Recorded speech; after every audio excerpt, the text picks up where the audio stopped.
어느 날 갑자기 세상에서 가장 사랑하는 사람이 나를 감옥으로 만들어버린다면 당신은 어떻게 하시겠습니까? 오늘은 투스타 출신 어머니가 딸을 위해 펼친 완벽한 구출 작전 이야기를 들려드릴게요. 이 감동적인 이야기가 마음에 드신다면 구독과 좋아요 부탁드립니다. 댓글로 살고 계신 지역으로 많은 소통 부탁드립니다. 지금부터 이나영과 박경숙 모녀의 특별한 이야기를 시작해 보겠습니다. 봄바람이 가볍게 불던 4월의 어느 토요일 오후였습니다. 시립초등학교 3층 교무실에서는 이나영이 다음 주 수업 준비를 하고 있었어요. 창밖으로는 아이들이 뛰어노는 소리가 들려왔고 교실에는 따뜻한 햇살이 스며들었습니다. 나영은 32세, 온화하고 차분한 성격으로 아이들 사이에서는 천사 선생님이라고 불릴 정도로 인기가 많았어요. 그때 휴대폰이 울렸습니다. 화면에는 현수 오빠라는 이름이 반짝이고 있었어요. 나영의 얼굴에 환한 미소가 번졌습니다. 1년째 교제하고 있는 조현수였거든요. 여보세요, 오빠. 나영아, 뭐해? 현수의 목소리는 언제나 그랬듯이 부드럽고 따뜻했습니다. 35세인 그는 IT 스타트업 회사를 운영하는 젊은 사업가였어요. 키 180의 단정한 외모, 거기에 성공한 사업가라는 이력까지. 주변 사람들은 모두 나영을 부러워했습니다. 학교에서 수업 준비하고 있어요. 그래, 오늘 저녁에 시간 있어? 중요한 얘기가 있어서. 나영의 가슴이 두근거렸어요. 혹시 그 얘기일까 하는 설렘이 밀려왔습니다. 1년 동안 교제하면서 현수는 정말 완벽한 남자친구였거든요. 데이트 비용을 항상 그가 부담했고 나영이 힘들어하면 언제나 곁에서 위로해 주었습니다. 특히 학교에서 힘든 일이 있으면 밤늦게까지 전화로 이야기를 들어주곤 했어요. 네, 있어요. 몇 시에 만날까요? 7시에 그 이탈리안 레스토랑에서 만나자. 전화를 끊은 나영은 가슴이 벌렁거렸어요. 그는 언제나 특별한 날에만 그 레스토랑을 예약했거든요. 혹시 프로포즈일까? 나영은 거울을 보며 머리를 만지작거렸습니다. 오후 7시 레스토랑에 도착한 나영은 이미 앉아서 기다리고 있는 현수를 발견했어요. 그는 깔끔한 블랙 수트를 입고 있었고 테이블 위에는 빨간 장미 한 다발이 놓여 있었습니다. 오빠, 미안해요. 늦었어요? 아니야, 나도 방금 왔어. 현수는 일어나서 나영의 의자를 빼주었어요. 그의 세심한 배려에 나영은 또 한 번 감동했습니다. 식사가 끝날 무렵 현수가 조심스럽게 입을 열었어요. 나영아, 나랑 결혼해 줄래? 나영의 눈이 커졌습니다.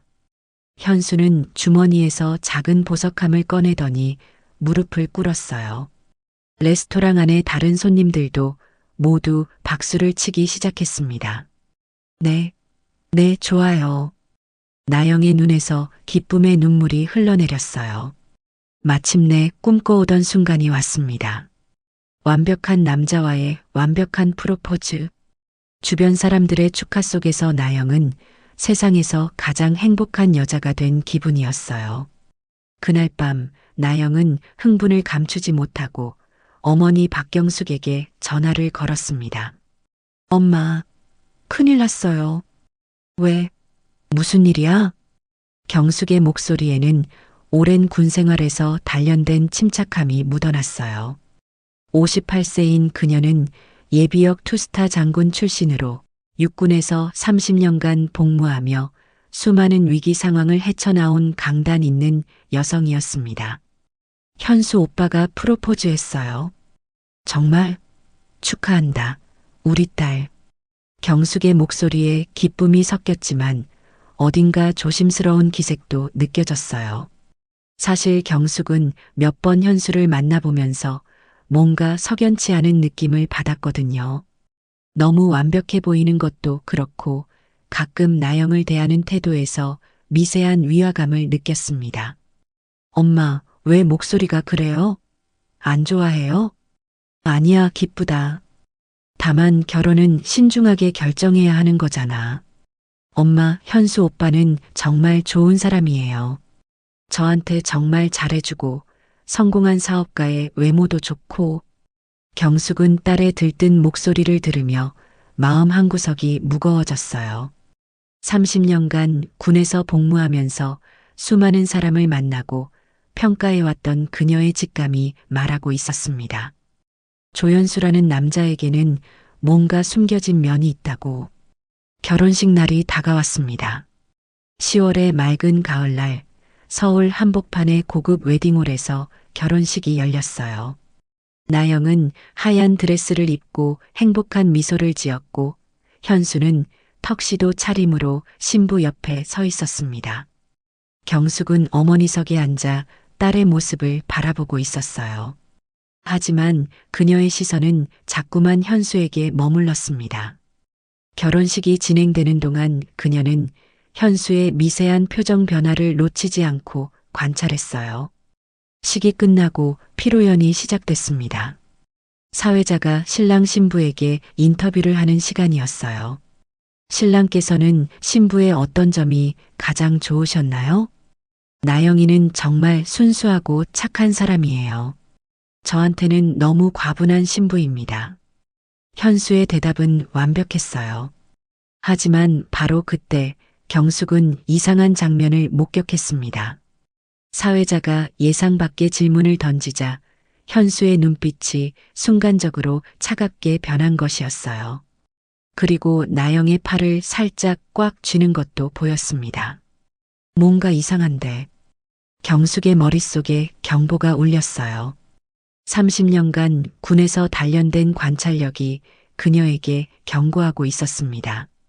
조연수라는 남자는 겉으로 보이는 것과 다를 수 있다고. 피로연이 끝나고 신혼부부가 허니문을 떠나는 날, 경숙은 나영을 따로 불렀어요. 나영아, 결혼 후에도 엄마한테 자주 연락해. 당연하죠, 엄마. 왜 그런 말씀을 하세요? 그냥, 혹시라도 힘든 일이 있으면 언제든지 엄마한테 말해. 알았지? 나영은 고개를 끄덕였지만 엄마의 진지한 표정이 조금 의아했어요. 결혼식 날인데 왜 이런 얘기를 하시는지 이해할 수 없었거든요. 엄마, 걱정 마세요. 현수 오빠는 정말 좋은 사람이에요. 경숙은 더 이상 말하지 않았어요. 하지만 그녀의 마음속에는 불안한 예감이 자리 잡았습니다. 신혼여행에서 돌아온 지 한 달이 지났습니다. 나영은 현수와 함께 신혼집에서 새로운 생활을 시작했어요. 강남의 고급 아파트였고 현수가 혼자 마련한 집이었습니다. 나영은 처음에는 이 모든 것이 꿈만 같았어요. 여보, 오늘 학교에서 뭐 했어? 매일 저녁 현수는 나영이 퇴근하면 이렇게 물어봤어요. 처음에는 관심을 보여주는 것 같아서 좋았습니다. 하지만 점점 질문이 구체적으로 변해갔어요. 누구랑 이야기했어? 몇 시에 끝났어? 왜 평소보다 10분 늦었어? 나영은 처음에는 별 생각 없이 대답했어요. 사랑하는 남편이 자신에게 관심을 보이는 것이라고 생각했거든요. 하지만 시간이 지날수록 뭔가 이상하다는 느낌이 들기 시작했습니다. 어느 날 저녁 나영은 동료 교사 민주와 함께 저녁을 먹기로 약속했어요. 민주는 나영의 절친한 동료로 결혼 전부터 자주 만나던 사이였습니다. 여보, 오늘 민주 언니랑 저녁 먹고 올게. 나영이 화장을 하며 말하자 현수의 표정이 순간 굳어졌어요. 왜 굳이 밖에서 먹어? 집에서 해서 먹으면 안 돼? 가끔은 밖에서 친구들과도 만나야죠. 결혼했다고 해서 친구 만나는 것도 안 돼? 나영이 웃으며 말했지만 현수의 눈빛은 차가워졌습니다. 그게 아니라 요즘 밖이 위험하잖아. 늦게 다니면 안 좋아. 현수는 애써 부드러운 목소리로 말했지만 나영은 뭔가 석연치 않은 느낌을 받았어요. 하지만 이미 약속을 잡았던 터라 그대로 나갔습니다. 저녁 내내 현수에게서 문자가 왔어요. 몇 시에 끝나? 누가 더 있어? 술 마시지 마. 민주도 이상하다는 표정을 지었습니다. 나영아, 현수 씨가 너무 관리하는 거 아니야? 조금 심한 것 같은데.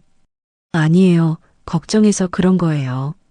나영은 남편을 감쌌지만 마음 한구석이 불편했어요. 집에 돌아가니 현수가 거실에서 기다리고 있었습니다.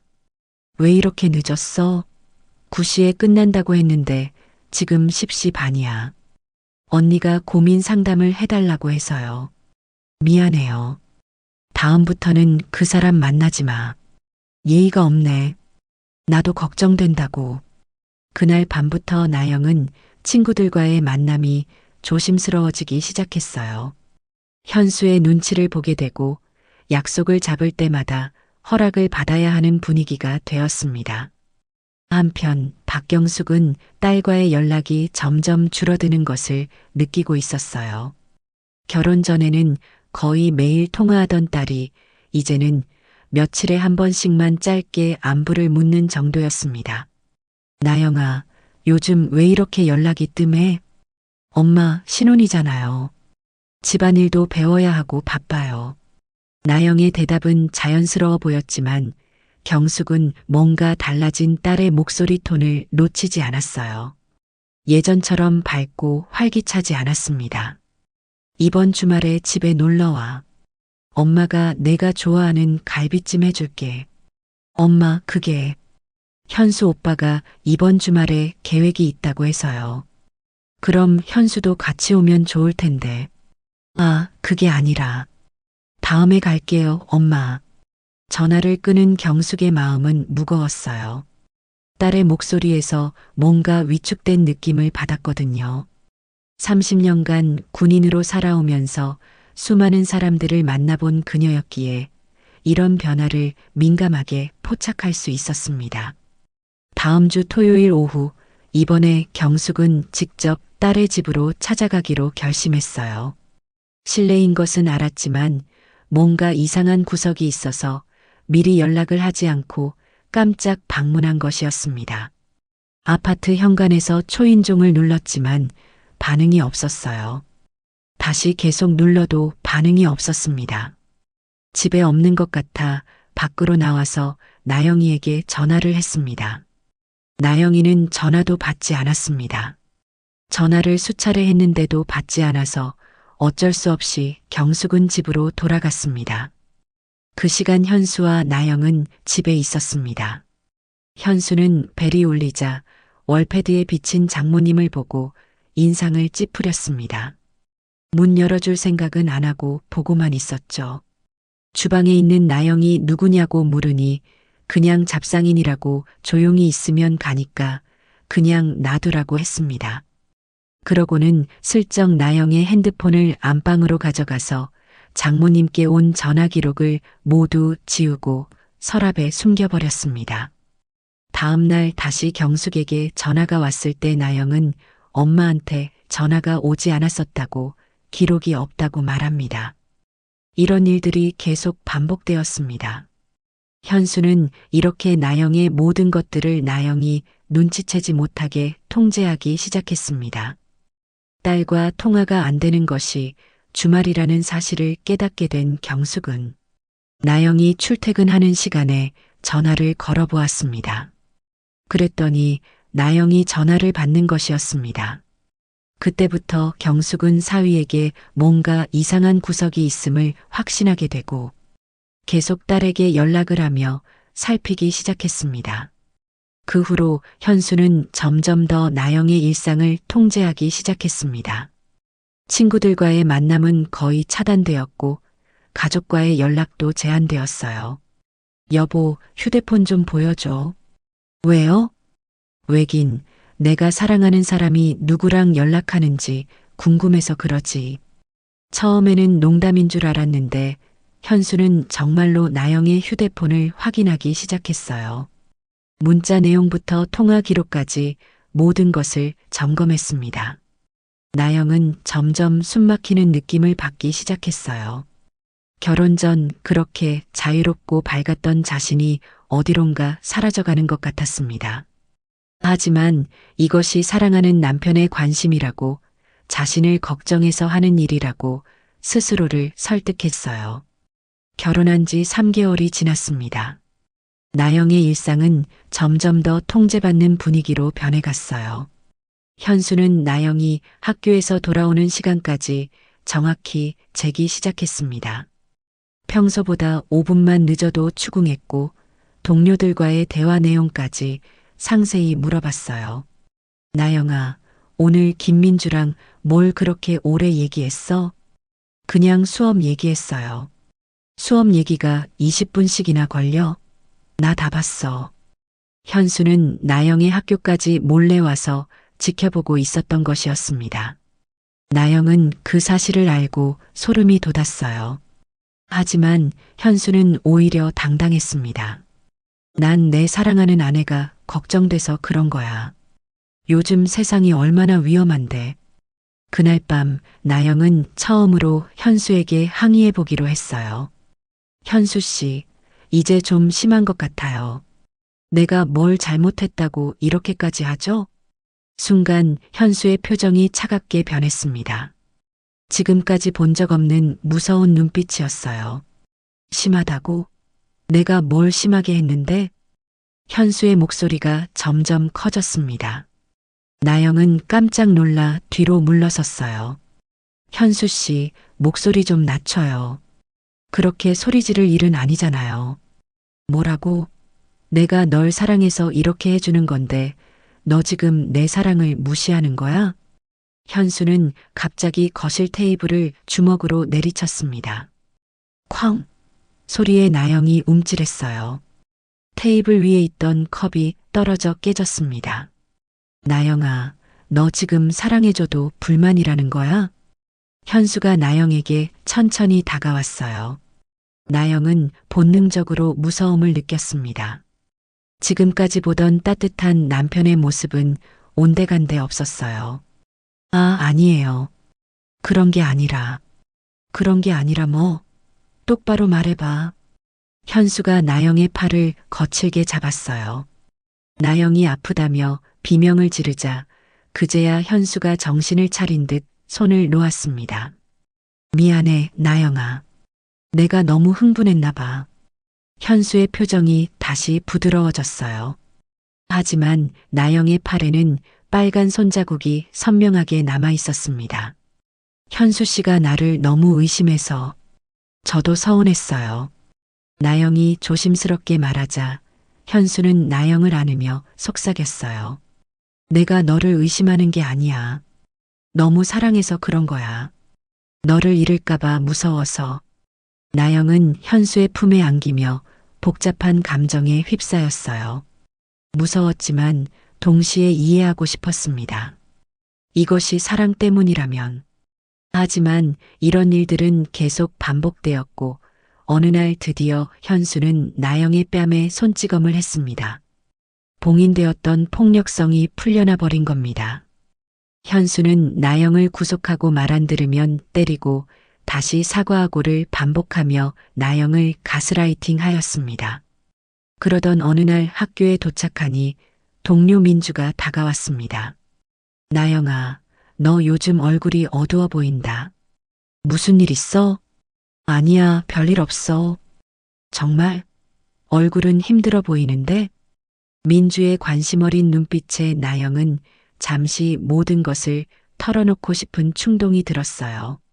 하지만 곧 마음을 다잡았습니다. 결혼한 지 얼마 안 된 신혼부부가 이런 문제로 고민한다고 하면 부끄러울 것 같았거든요.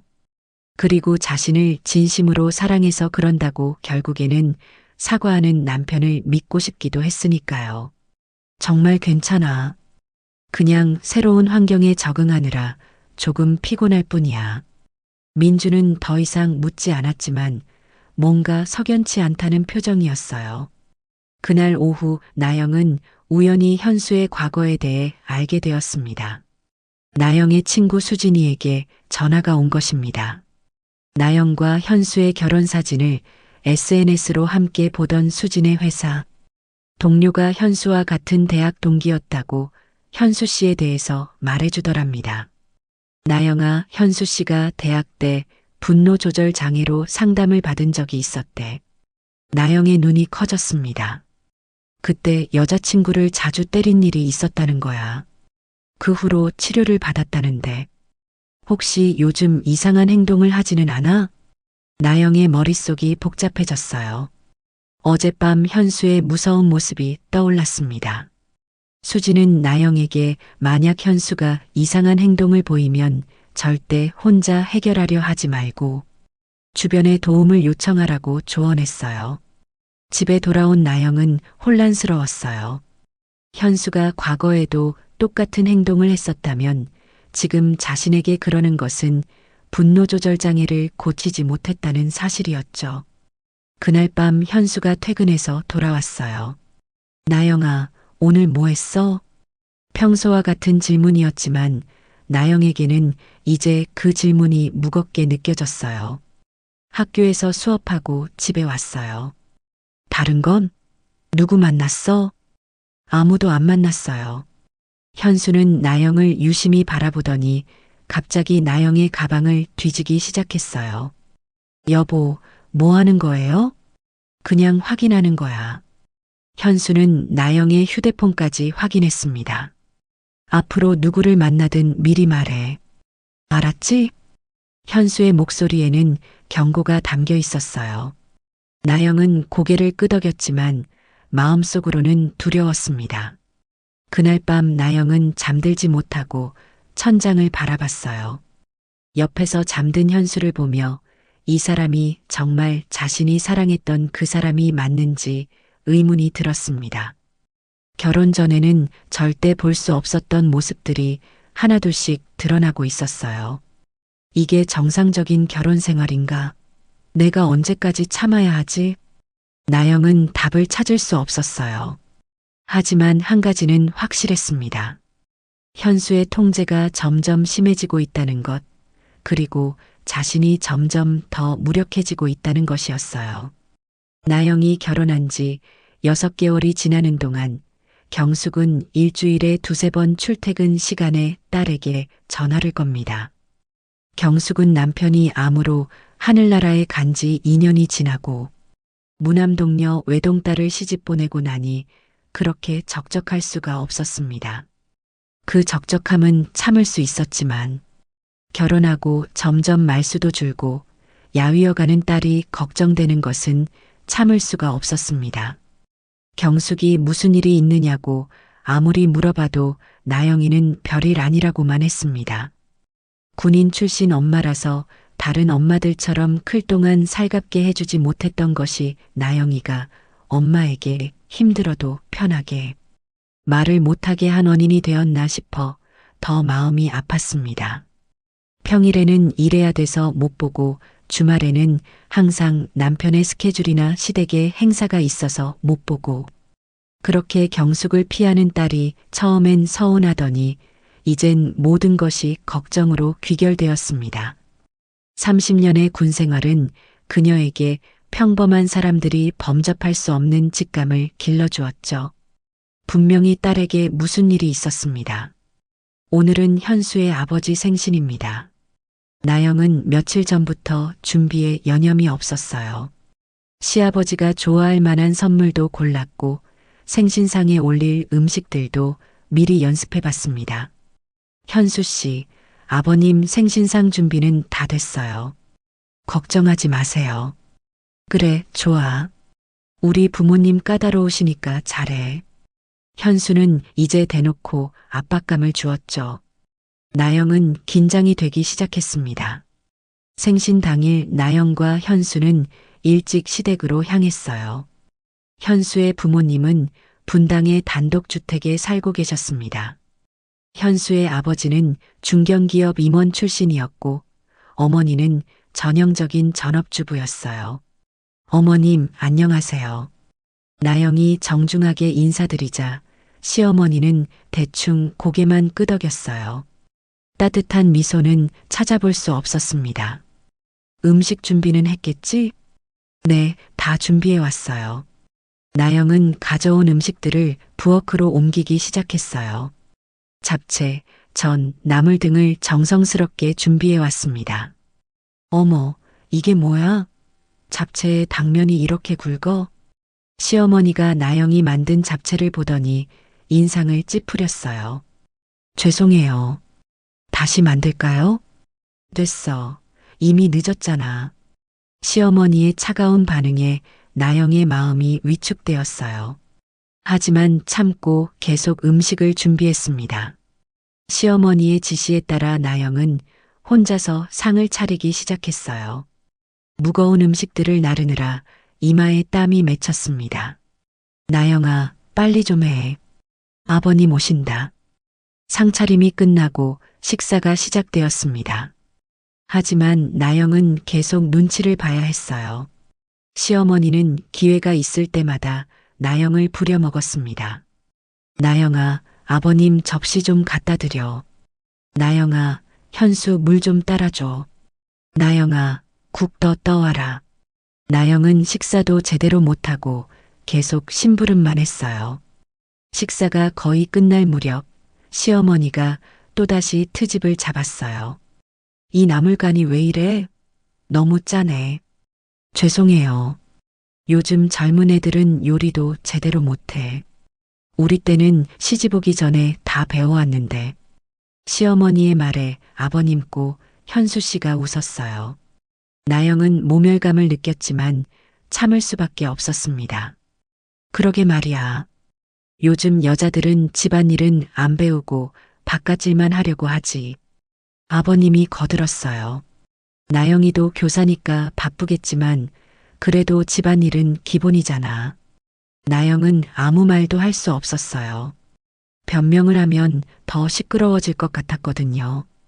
그렇게 식사를 하는 둥 마는 둥 바쁘게 왔다 갔다 하다가 가족들의 식사가 끝나고 상을 치울 차례가 되었습니다. 나영은 시어머니의 서두르는 소리에 국그릇을 옮기다가 그만 실수로 국그릇을 바닥에 떨어뜨린 것이었어요. 그릇이 깨지고 순간 거실이 조용해졌어요. 어머, 이게 뭐 하는 짓이야? 시어머니가 소리쳤습니다. 나영은 급히 바닥에 엎드려 깨진 그릇을 주우려 했어요. 죄송해요, 어머님. 제가 치울게요. 평생 뼈 빠지게 아들 키워놨더니 어디서 일도 못하는 게 들어와서 우리 아들을 가로채가? 순간 현수도 화를 내기 시작했어요. 넌 왜 이렇게 일을 못해? 조신하니 일 잘하고 말 잘 들을 줄 알고 결혼했는데 다 엉망이야. 현수가 갑자기 밥그릇을 식탁에 내던졌습니다. 쿵 소리와 함께 밥알이 사방으로 튀었어요. 네가 제대로 하는 게 뭐야? 그때였습니다. 갑자기 현수가 나영의 머리채를 잡고 흔들었습니다. 나영은 비명을 질렀어요. 아파요. 아파야지. 아프라고 이러지 그럼 안 아프라고 이러냐? 현수의 손에 더 큰 힘이 들어갔어요. 나영의 머리가 좌우로 흔들렸습니다. 그때 시아버지가 나섰어요. 하지만 나영을 감싸는 것이 아니었습니다. 그깟 맞은 게 뭐 그리 대수야. 요즘 여편네들은 죄다 유난이야. 시아버지의 말에 나영은 절망감을 느꼈어요. 이 집안에서는 아무도 자신을 보호해주지 않는다는 것을 깨달았습니다. 현수가 자기 분에 모시겨 나영의 뺨을 때렸어요. 찰싹 소리가 거실에 울렸습니다. 무릎 꿇어. 여보, 무릎 꿇으라고. 나영은 결국 무릎을 꿇었어요. 눈물이 쏟아졌지만 무서워서 소리내어 울 수도 없었어요. 앞으로 이런 실수하지 마. 알았어? 네. 나영의 목소리는 가늘게 떨렸어요. 그날 집에 돌아온 나영은 거울을 보며 울었어요. 뺨에는 빨간 손자국이 선명했고 머리는 현수가 잡아당긴 곳이 아팠습니다. 이게 정말 내 인생인가? 나영은 자신이 어떻게 이런 상황에 처하게 되었는지 이해할 수 없었어요. 결혼 전까지만 해도 존중받으며 살았는데 이제는 아무것도 아닌 존재가 된 것 같았습니다. 남편이 점점 폭력적으로 변해서 나영은 이렇게는 못 산다고 이혼 이야기를 꺼냈습니다.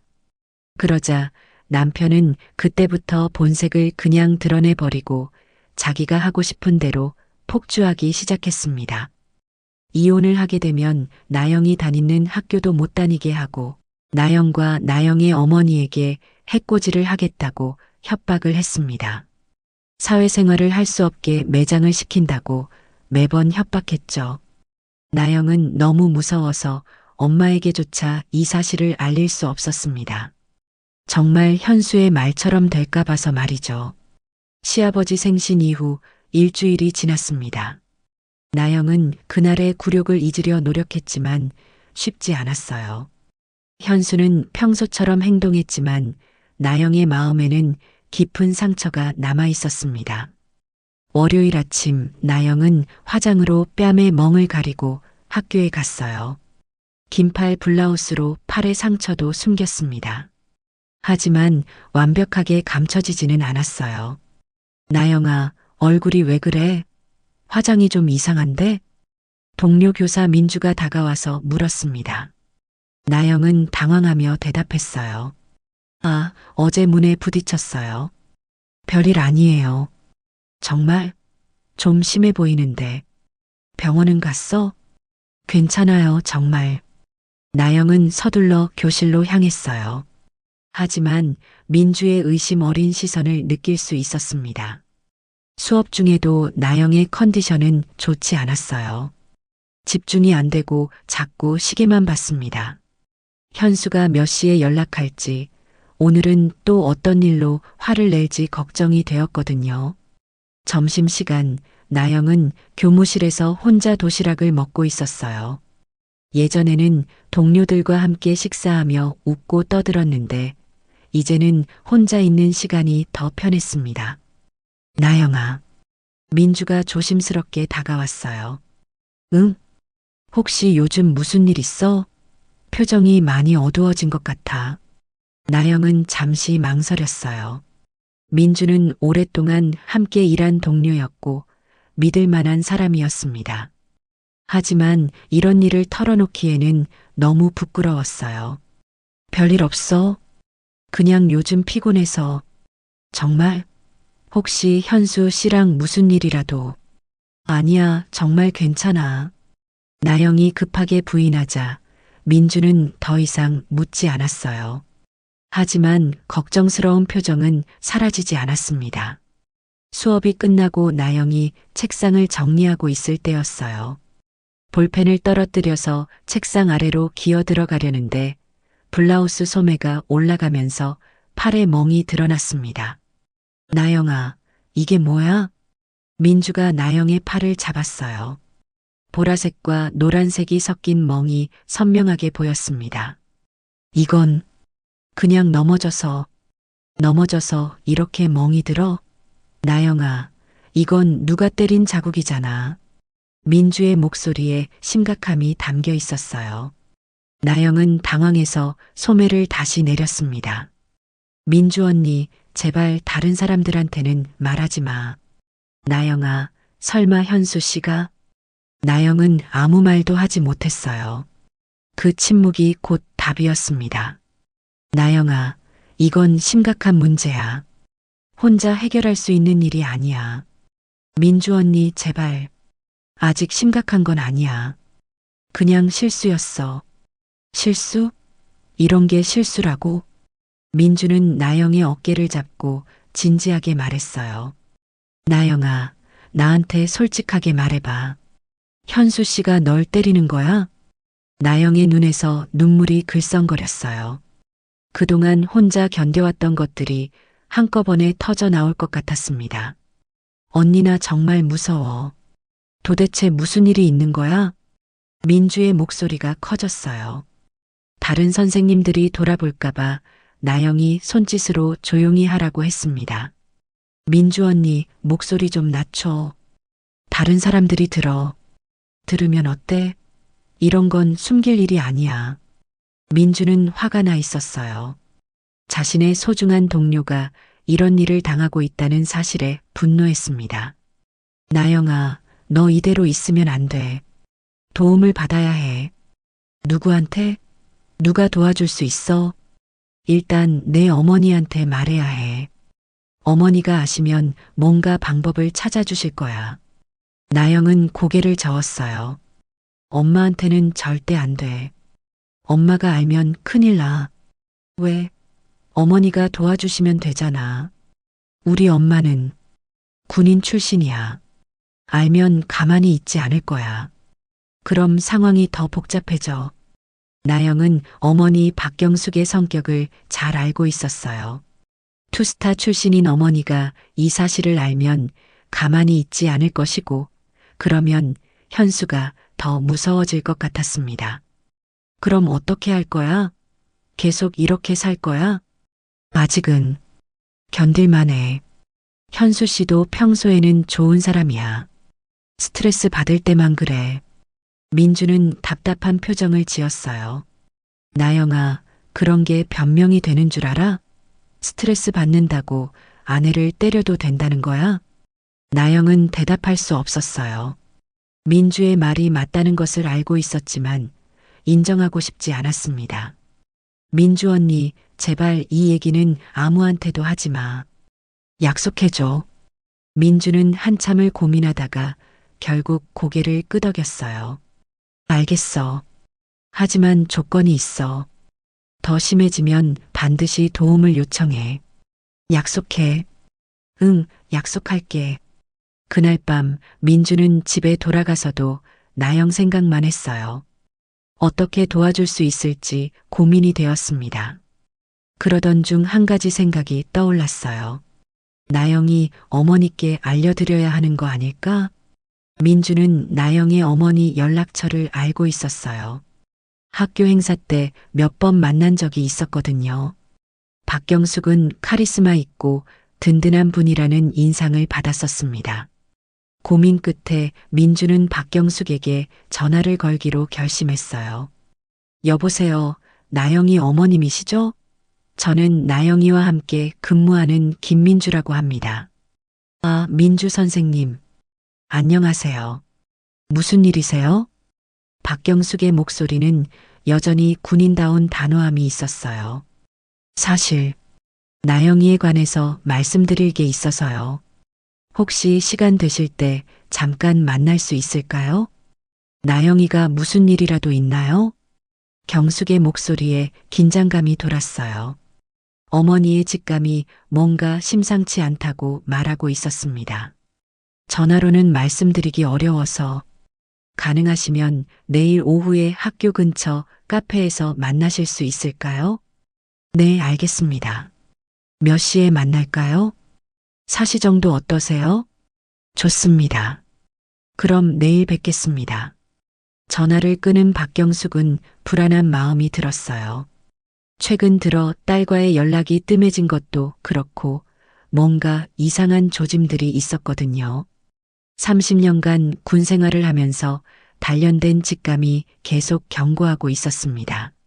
내일 민주 선생님을 만나보면 뭔가 알 수 있겠지. 경숙은 딸을 걱정하는 마음으로 밤을 지새웠어요.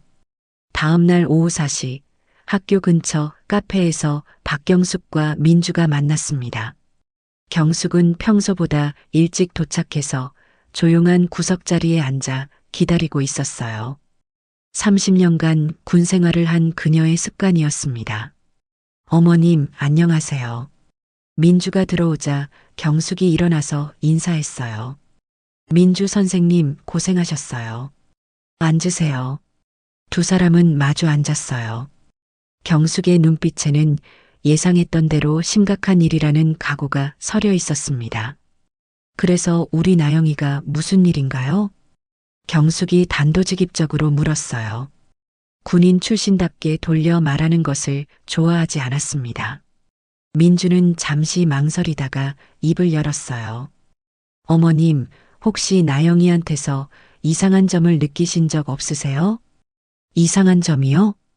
최근에 연락이 뜸해졌다거나 목소리가 달라졌다거나. 경숙의 표정이 굳어졌어요. 민주의 말이 자신이 느꼈던 불안감과 정확히 일치했거든요. 확실히 달라졌어요. 예전처럼 자주 연락도 안 하고 목소리도 예전 같지 않고 어머님, 제가 본 것을 말씀드릴게요. 민주는 어제 본 나영의 팔멍과 얼굴의 상처에 대해 자세히 설명했어요. 경숙의 얼굴이 점점 차갑게 변해갔습니다. 그래서 나영이가 뭐라고 하던가요? 넘어져서 다쳤다고 하더라고요. 하지만 그건 명백히 누가 때린 자국이었어요. 경숙의 주먹이 저절로 쥐어졌어요. 현수가 그랬다는 얘기군요.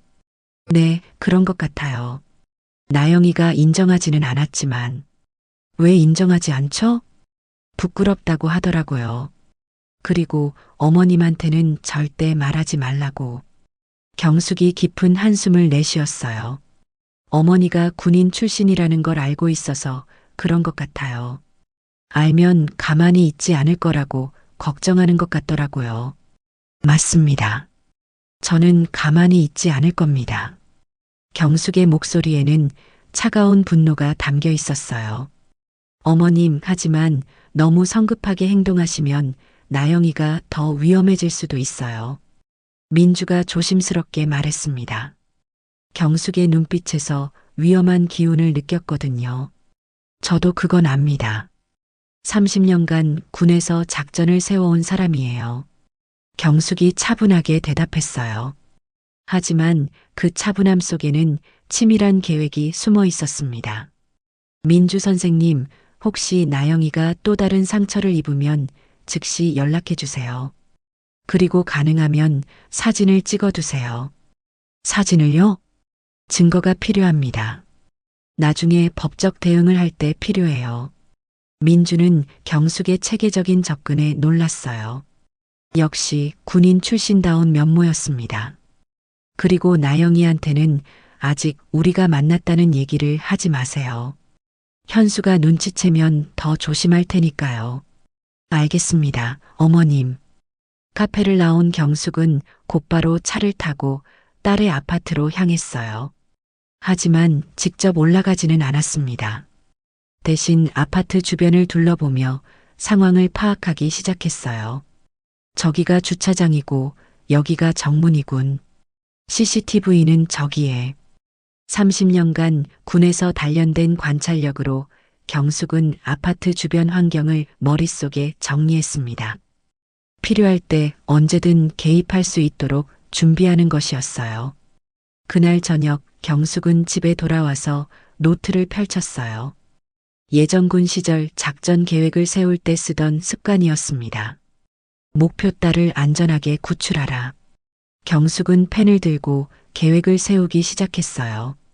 1단계 정보 수집, 2단계 증거 수집, 3단계 법적 준비, 4단계 구출 작전. 경숙의 노트에는 체계적인 계획이 빼곡히 적혀갔어요. 마치 군사작전을 세우는 것 같았습니다. 며칠 후 경숙은 변호사 사무실을 찾아갔어요. 안녕하세요, 김 변호사님. 상담 부탁드립니다. 어떤 문제로 오셨나요? 딸이 가정폭력을 당하고 있는 것 같습니다. 법적으로 어떻게 대응할 수 있는지 알고 싶어요. 변호사는 경숙에게 가정폭력 대응 방법에 대해 자세히 설명해 주었어요. 신고 절차, 보호명령, 이혼 소송 등에 대한 정보를 얻었습니다. 가장 중요한 건 증거입니다. 상처 사진, 진료 기록, 녹음 등이 있으면 좋겠어요. 알겠습니다. 준비하겠습니다. 경숙은 변호사 사무실을 나와서 다음 목적지로 향했어요. 바로 경찰서였습니다. 안녕하세요. 가정폭력 신고에 대해 문의하고 싶습니다. 네, 어떤 상황이신가요? 경숙은 경찰관에게도 상황을 설명하고 신고 절차에 대해 알아봤어요. 언제든 신속하게 대응할 수 있도록 준비하는 것이었습니다. 추석을 며칠 앞둔 어느 날 나영은 또다시 시댁에 가야 했습니다. 현수의 어머니가 추석 음식 준비를 도우러 오라고 했거든요. 나영은 이미 지난번 일이 트라우마가 되어 있었지만 거부할 수 없었어요. 야, 이번에는 실수하지 마. 우리 어머니가 지난번 일로 기분이 안 좋으셔. 현수의 경고에 나영은 긴장이 되었어요. 하지만 어떻게든 잘해보려고 마음먹었습니다. 늦었네. 벌써 다 시작했어. 시어머니의 첫마디가 지적이었어요. 나영은 사과하며 앞치마를 두르고 일을 시작했습니다. 이번에는 제대로 해봐. 지난번처럼 실수하지 말고. 시아버지의 비꼬는 말에 나영은 더욱 조심스러워졌어요. 하지만 긴장한 탓에 오히려 실수가 늘어났습니다. 어머, 이 나물간이 왜 이래? 너무 싱거운데? 죄송해요. 다시 할게요. 됐어. 시간 없어. 그냥 놔둬. 시어머니의 차가운 반응에 나영의 마음이 더 위축되었어요. 나영은 혼자서 모든 일과 심부름을 하느라 정신이 없었어요. 나영아, 물 좀 따라줘. 나영아, 이것 좀 치워줘. 나영아, 저기 정리 좀 해봐. 계속되는 지시에 나영은 점점 지쳐갔어요. 그러다 갑자기 쓰러지면서 또 들고 있던 음식들을 모두 쏟고 말았죠. 아, 이게 뭐 하는 짓이야. 시어머니는 쓰러진 나영은 아랑곳하지 않고 떨어진 음식과 그릇으로 엉망이 된 부엌. 바닥을 보며 앙칼지게 소리쳤습니다. 도대체 왜 조심성이 없는 거야? 죄송해요, 어머님. 집안 행사 때마다 일도 못하면서 문제만 일으키다니. 시어머니가 나영에게 다가와 어깨를 거칠게 밀쳤어요. 어머님, 제가 더 잘하도록 노력할게요. 노력이 문제가 아니야. 기본이 안 되어 있어. 그때 현수도 화를 내기 시작했어요. 현수는 시어머니가 화를 내면 그것이 기폭제가 되는 것 같았습니다. 넌 정말 뭘 해도 잘 못하는구나. 현수가 나영에게 다가와 팔을 거칠게 잡았어요. 아니에요, 현수 씨. 정말 실수예요. 실수? 매번 실수야? 현수의 목소리가 점점 커졌어요. 다시 현수의 손이 허공으로 올라가 나영의 뺨을 후려시려는 바로 그때였습니다. 벨이 울리더니 제사를 지내느라 열어놨던 현관문이 벌컥 열렸어요. 현수네 가족들은 깜짝 놀라 돌아봤습니다. 지금 뭐 하시는 겁니까? 박경숙이 현관에 서 있었어요. 그녀의 목소리는 차갑고 단호했습니다. 30년간 군에서 단련된 위엄이 온몸에서 뿜어져 나왔어요. 엄마. 나영이 놀란 목소리로 말했어요. 사돈, 갑자기 왜 이러시는 겁니까? 들어오실 때는 연락을 하시고. 시어머니가 당황하며 말하려 했지만 경숙은 그를 무시하고 곧장 나영에게 다가갔어요. 나영아, 괜찮니? 경숙이 딸의 얼굴을 살펴보니 또다시 상처가 있었어요. 입가에 작은 상처와 팔에 새로운 멍 자국이 보였습니다. 엄마, 어떻게 여기까지? 내가 왜 여기 왔는지는 너도 알 거야. 경숙의 목소리에는 딸에 대한 애정과 동시에 분노가 섞여 있었어요. 사돈, 가정사에 왜 끼어드시는 겁니까? 시어머니가 뻔뻔하게 말했어요. 경숙이 천천히 안사돈을 바라봤어요. 그녀의 눈빛은 얼음처럼 차가웠습니다. 가정사라고요? 내 딸을 때리는 게 가정사인가? 뭔 소리를? 누가 때렸다고 그러십니까? 이 상처들이 뭡니까? 경숙이 나영의 팔을 가리켰어요. 시어머니는 당황했지만 곧 태연한 척했습니다. 그건 실수로. 실수? 매번 실수라고 하시겠네요. 경숙이 가방에서 파일을 꺼냈어요. 그 안에는 민주가 찍어둔 나영의 상처 사진들과 병원 진료 기록이 들어 있었습니다. 이것들도 다 실수인가요? 현수와 시댁 식구들의 얼굴이 창백해졌어요. 말로 하면 못 알아듣는군요. 경숙이 한 걸음 앞으로 나섰어요. 그녀의 움직임에는 30년간 단련된 군인의 기세가 담겨 있었습니다. 순간 경숙의 주먹이 현수의 턱을 강하게 날렸어요. 쿵! 현수가 뒤로 넘어졌습니다. 거실에 있던 모든 사람들이 충격에 빠졌어요. 엄마! 나영이 소리쳤어요. 30년간 나라를 지킨 손으로 내 딸을 때린 놈을 때리는 게 뭐가 이상합니까? 경숙의 목소리는 위험이 넘쳤어요. 현수가 일어나며 경숙에게 소리쳤어요. 당신이 뭔데 남의 집 일에 끼어들어. 남의 집 일? 내 딸이 당하는 일이 남의 집 일인가?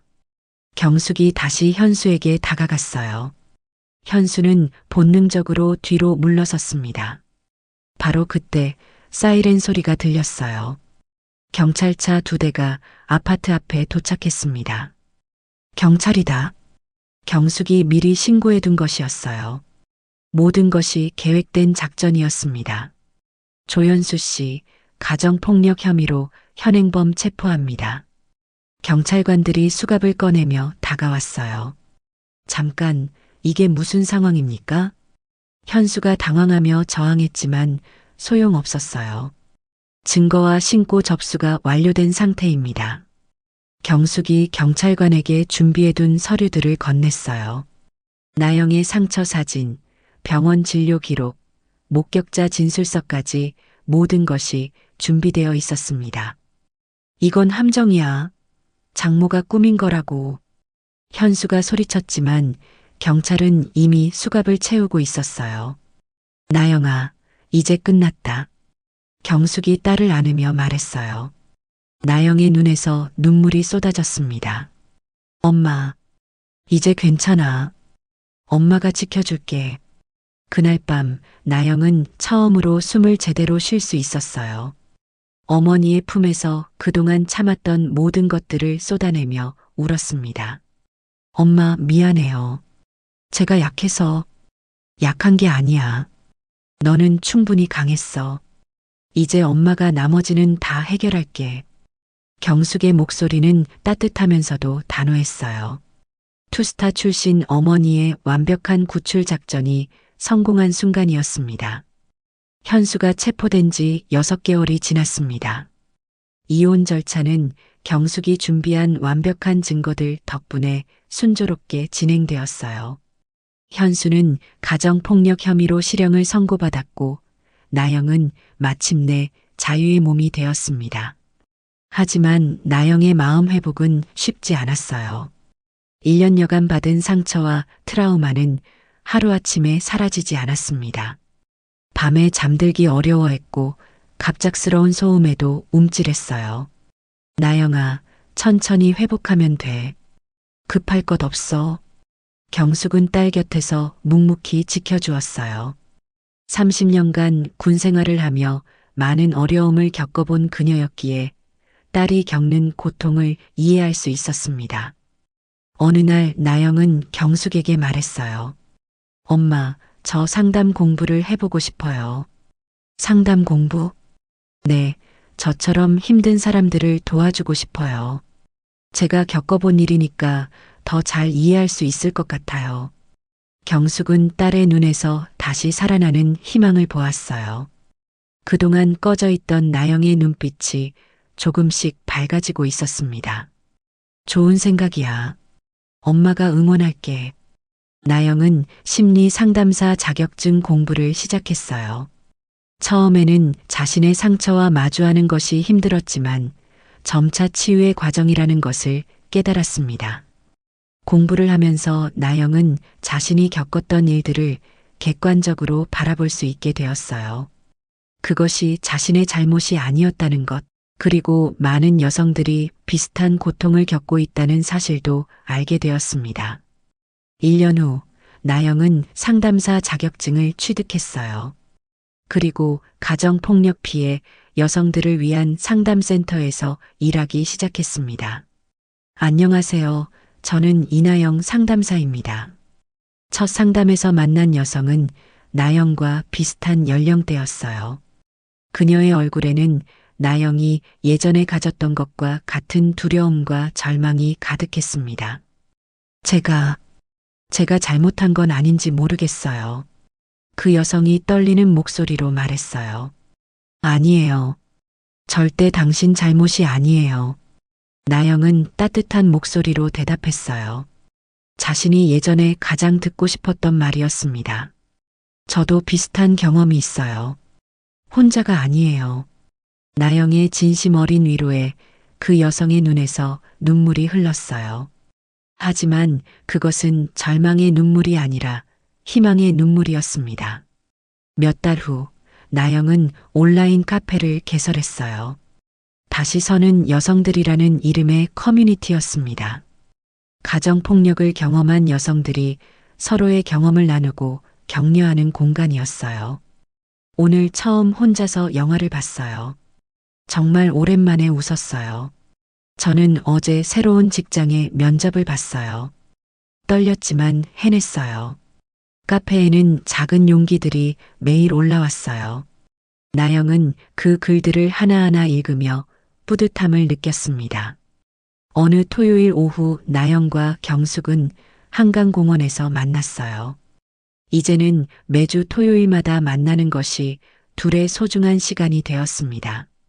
나영아, 요즘 표정이 많이 밝아졌구나. 경숙이 딸을 바라보며 미소 지었어요. 엄마 덕분이에요. 엄마가 아니었으면 저는 아직도. 아니야, 내가 용기를 낸 거야. 엄마는 그냥 옆에서 도와준 것뿐이지. 두 사람은 벤치에 앉아 한강을 바라봤어요. 따뜻한 봄바람이 불고 있었습니다. 엄마, 그날 어떻게 그렇게 빨리 오셨어요? 마치 제가 위험한 걸 미리 알고 계신 것 같았어요. 민주 선생님이 연락해줬어. 내 상처를 보고 걱정되어서. 나영의 눈이 커졌어요. 민주 언니가요? 그래, 그 선생님이 진짜 고마운 분이야. 내가 혼자가 아니었던 거지. 나영은 그제야 깨달았어요.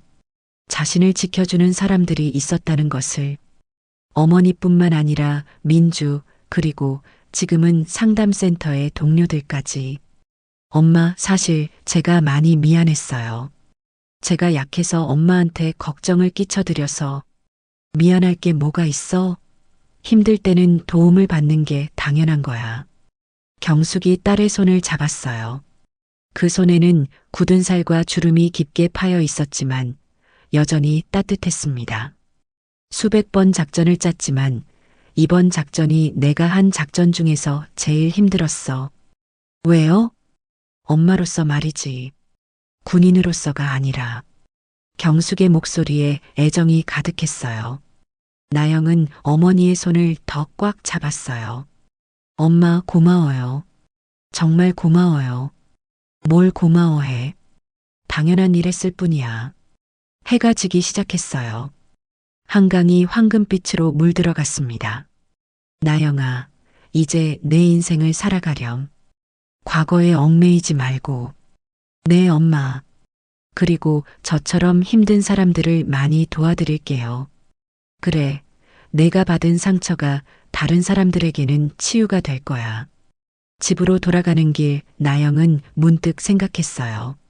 자신이 겪었던 고통이 완전히 무의미하지는 않았다고. 그 경험이 지금 다른 사람들을 도울 수 있는 힘이 되고 있다고. 상담센터에서 만나는 여성들의 얼굴에서 조금씩 희망이 되살아나는 것을 볼 때마다 나영은 자신의 선택이 옳았다는 확신을 가질 수 있었어요. 그날 밤 나영은 일기를 썼어요. 오늘 엄마와 한강에서 좋은 시간을 보냈다. 엄마는 나를 구해주신 것이 아니라 내가 스스로 나왔다고 하셨다. 그 말이 참 따뜻했다. 이제 나도 다른 사람들에게 그런 말을 해줄 수 있는 사람이 되고 싶다. 창밖으로는 별이 반짝이고 있었어요.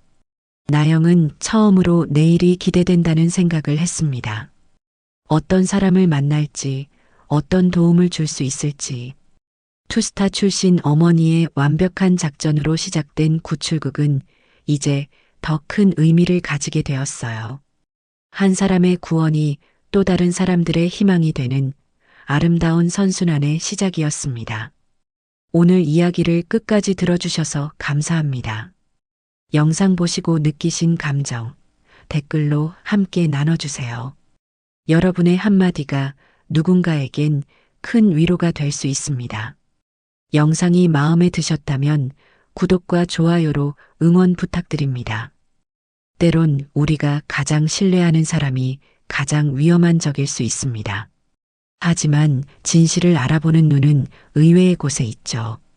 오늘 들려드릴 이야기는 한 충견이 온 가족을 구한 실화입니다. 지금부터 공개될 충격적이고도 감동적인 진실을 끝까지 지켜봐 주세요.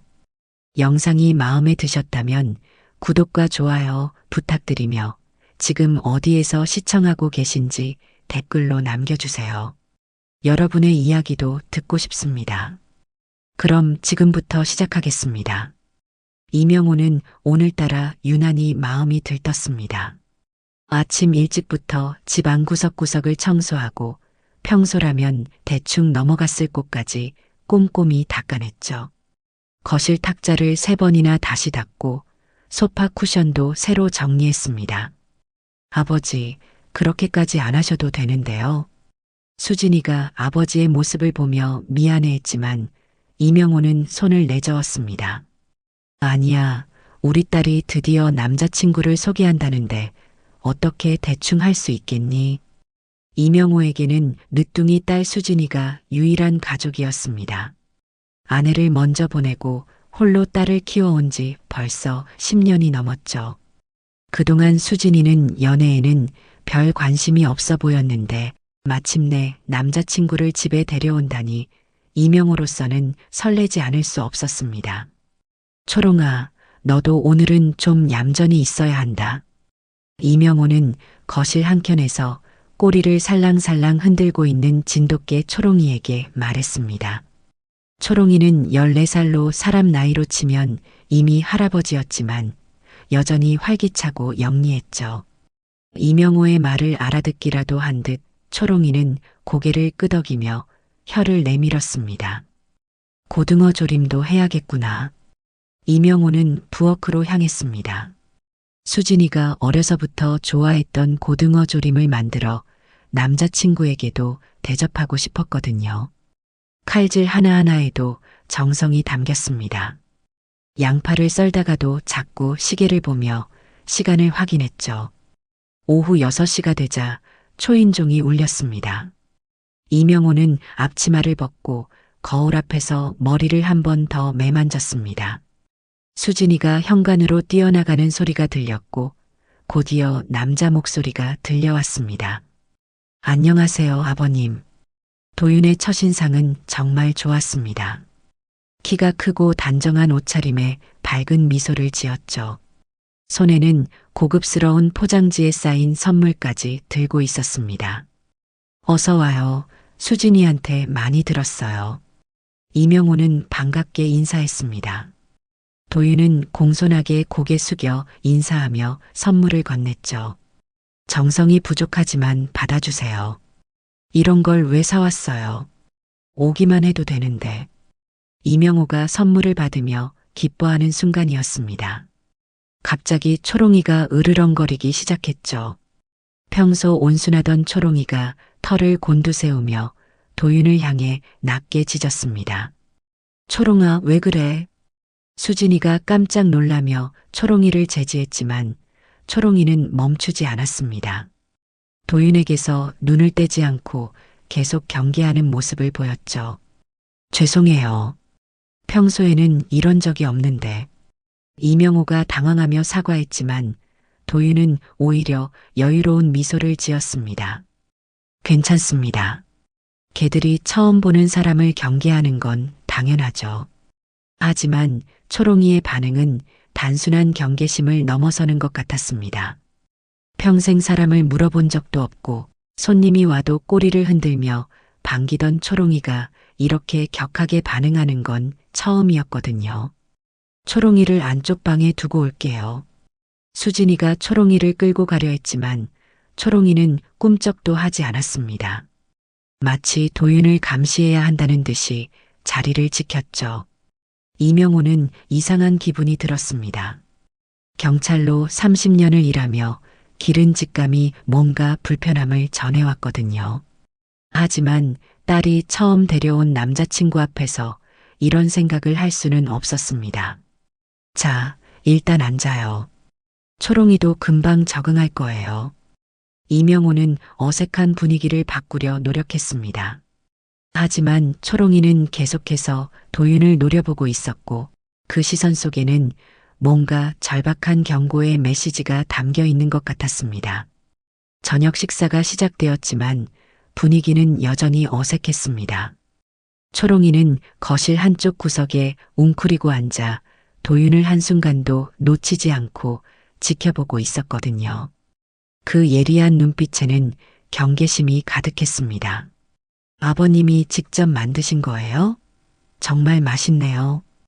도윤은 고등어 조림을 한 젓가락 집어 올리며 감탄했습니다. 그의 매너는 완벽했죠. 어른을 공경하는 태도부터 식사 예절까지 흠잡을 데가 없었습니다. 별거 아니에요. 우리 수진이가 어려서부터 좋아하던 음식이라서. 이명호도 기분이 좋아졌습니다. 사위감으로 손색이 없어 보였거든요. 하지만 초롱이만은 여전히 불안해하며 낑낑거렸습니다. 참, 이거 드세요.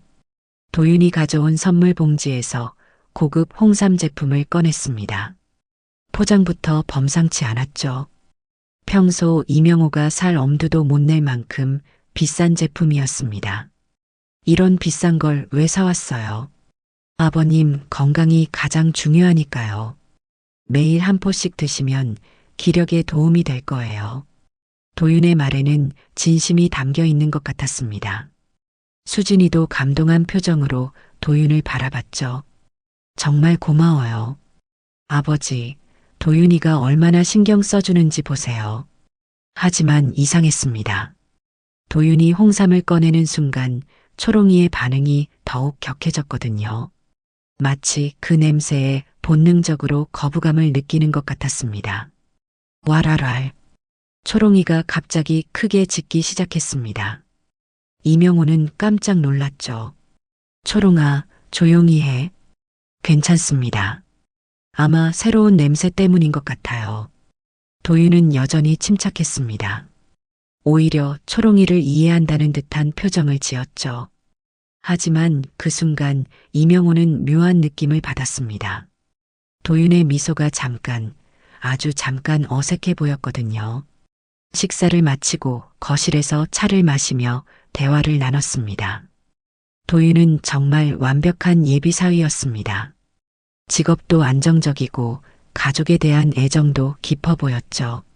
무엇보다 수진이를 아끼는 마음이 진심으로 느껴졌습니다. 수진이가 정말 좋은 딸이에요. 아버님이 잘 키우셨네요. 제가 뭘 했다고요? 수진이가 스스로 잘 자란 거죠. 이명호는 딸 자랑에 얼굴이 환해졌습니다. 하지만 초롱이만은 계속해서 불안해했습니다. 평소와는 너무 다른 모습이었죠. 도윤이 가방에서 또 다른 상자를 꺼냈습니다.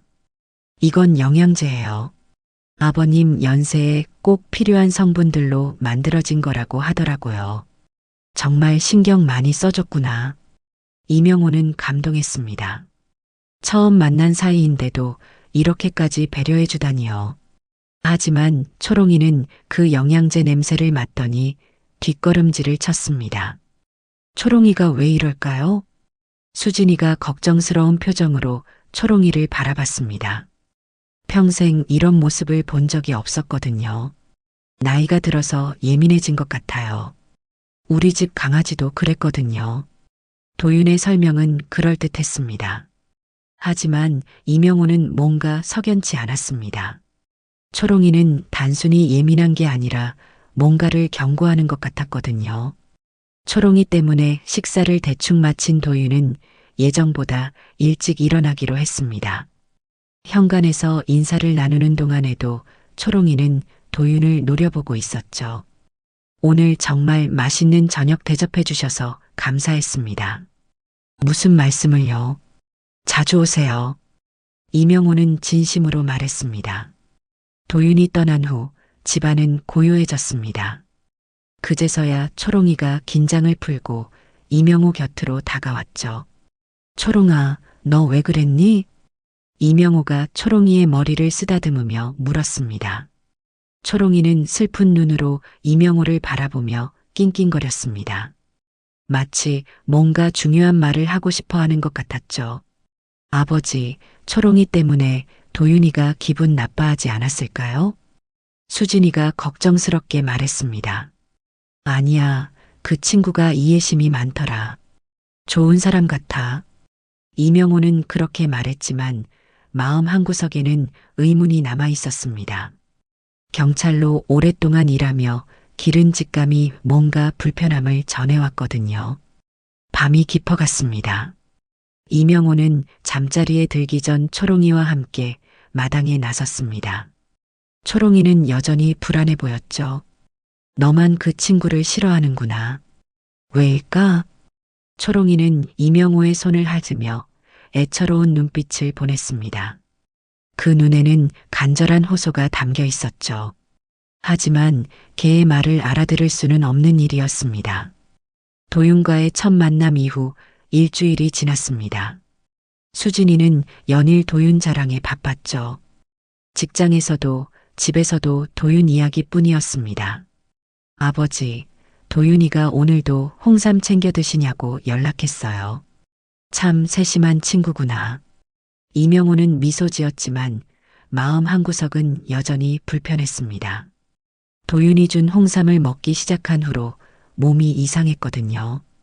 평소보다 더 피곤하고 가끔 어지럽기도 했습니다. 나이 탓인가 보다. 이명호는 혼자 중얼거렸습니다. 하지만 초롱이만은 계속해서 불안해했죠. 이명호가 홍삼을 먹을 때마다 옆에서 낑낑거리며 방해하려 했습니다. 초롱아, 왜 그러니? 초롱이는 슬픈 눈으로 이명호를 바라봤습니다. 마치 뭔가 간절히 전하고 싶은 말이 있는 것 같았죠. 그날 오후 도윤이 다시 찾아왔습니다. 이번에는 수진이와 함께였죠. 두 사람은 정말 다정해 보였습니다. 아버님, 안녕하세요. 어서 와요. 수진이랑 같이 오니까 더 좋네요. 이명호는 반갑게 맞았습니다. 하지만 초롱이의 반응은 지난번보다 더 격했습니다. 도윤을 보자마자 털을 곤두세우며 으르렁거렸죠. 초롱아, 또 그래? 수진이가 당황하며 초롱이를 제지했습니다. 하지만 초롱이는 멈추지 않았어요. 오히려 더 격하게 짖기 시작했습니다. 죄송해요, 도윤 씨. 초롱이가 요즘 왜 이러는지 모르겠어요. 괜찮아요. 아마 제 향수 냄새 때문일 거예요. 도윤은 여전히 여유로웠습니다. 하지만 이명호는 이상한 점을 발견했죠. 도윤이 가방을 바닥에 내려놓은 순간 초롱이의 반응이 더욱 격해진 것입니다. 초롱이는 그 가방 주위를 맴돌며 계속 짖었습니다. 마치 그 안에 위험한 무언가가 들어있다는 듯이 말이죠. 정말 이상하네요. 평소에는 절대 이런 적이 없는데. 이명호가 당황해하자 도윤이 가방에서 작은 약통을 꺼냈습니다. 아, 이것 때문일 수도 있겠네요. 제가 복용하는 영양제인데 개들이 싫어하는 성분이 있나 봐요. 하지만 초롱이는 그 약통을 보자마자 완전히 돌변했습니다. 평생 본 적 없는 모습이었죠. 초롱이는 크게 짖으며 약통을 향해 달려들려 했습니다. 와라랄. 초롱아, 안 돼. 수진이가 초롱이를 붙잡으려 했지만 초롱이는 필사적으로 저항했습니다. 겨우겨우 안방으로 밀어넣고 문을 닫았습니다. 아버지, 초롱이가 왜 그럴까요? 정말 이해가 안 가요. 나도 모르겠다. 아픈 건 아닌 것 같은데. 이명호도 답답했습니다. 초롱이의 행동이 단순한 짜증이나 질투가 아니라는 걸 알 수 있었거든요. 뭔가 절박한 이유가 있는 것 같았습니다. 아버님, 이거 드세요. 도윤이 차를 우려서 이명호에게 건넸습니다. 향긋한 냄새가 났죠. 그때 안방에서 초롱이가 다시 으르렁대고 짖기 시작했습니다. 그러더니 문에 몸은 부딪히는 소리가 들렸습니다. 쿵쿵. 왜 또 그래? 이명호가 차를 마시려다 말고 안방문을 열자 초롱이가 갑자기 뛰어나와 차를 밀쳤습니다. 차가 바닥에 쏟아졌죠. 초롱아. 수진이가 크게 소리쳤습니다. 이번엔 정말 화가 났어요. 아버지, 초롱이가 너무 심해요. 도윤이한테 미안하잖아요. 괜찮아요, 수진 씨. 아마 컨디션이 안 좋은 것 같아요. 도윤은 이해한다는 표정을 지었지만 그 순간 이명호는 묘한 느낌을 받았습니다. 도윤의 눈빛이 잠깐, 아주 잠깐 차갑게 변한 것 같았거든요. 수진아, 초롱이를 너무 혼내지 마라. 뭔가 이유가 있을 거야. 아버지도 초롱이만 편드세요. 도윤이 기분이 얼마나 나쁠까요? 수진이는 속상해했습니다. 사랑하는 남자친구와 반려견 사이에서 고민이 깊어졌죠. 그날 밤 이명호는 잠들기 전 초롱이와 단둘이 앉아 있었습니다. 초롱이는 평소보다 더 이명호 곁에 바짝 붙어 있었죠. 너만 그 친구를 싫어하는구나. 뭔가 알고 있는 거니? 초롱이는 이명호의 손을 하즈며 애처로운 눈빛을 보냈습니다. 그 눈에는 간절한 호소가 담겨 있었어요. 마치 위험해요. 조심하세요라고 말하는 것 같았습니다. 과연 초롱이가 감지한 위험 신호는 무엇일까요? 그리고 도윤의 친절 뒤에 숨겨진 진실은 무엇일까요? 며칠 후 아침, 이명호는 평소보다 일찍 잠에서 깼습니다.